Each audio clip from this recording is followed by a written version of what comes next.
তাহলে এই জিনিসটা থেকে যদি আমরা নিজেদেরকে বের করে আনতে চাই, তাহলে আমরা যেটা করব সেটা হচ্ছে, যে জিনিসটা আমরা 3 বার করতাম, যেমন হয়তো ঘরের লকটা আমরা 3 বার চেক করতাম, আমরা প্রথমে 2 বার চেক করব, এবং যখন আমাদের অস্থিরতা হবে এবং বারবার মনে হবে যে না আরেকবার গিয়ে চেক করি, তখন নিজেদেরকে আমরা শুধুমাত্র রিল্যাক্স করব, এবং রিল্যাক্স করার মাধ্যমে আমরা সেই কম্পালশনটা করা থেকে আস্তে আস্তে বিরত থাকবো, এবং এই ফ্রিকোয়েন্সিটা আমরা ধীরে ধীরে কমিয়ে নিয়ে আসবো। এভাবে আমরা নিজেদের ক্ষেত্রে এক্সপোজার রেসপন্স প্রিভেনশন থেরাপিটা কাজে লাগাতে পারি। কিন্তু এটা যদি খুব বেশি তীব্র হয় আমার অবসেশন কম্পালশনের সাইকেলটা, সেক্ষেত্রে আমি কখনোই সেটা নিজে নিজে করতে যাব না। আমরা অবশ্যই প্রফেশনাল হেল্প নেব, এবং মেডিকেশন বা ওষুধের সাহায্য নেব।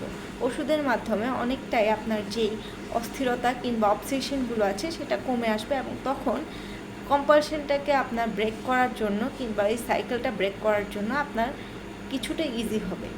এবং অবশ্যই প্রয়োজনে আমরা প্রফেশনাল হেল্প নিব।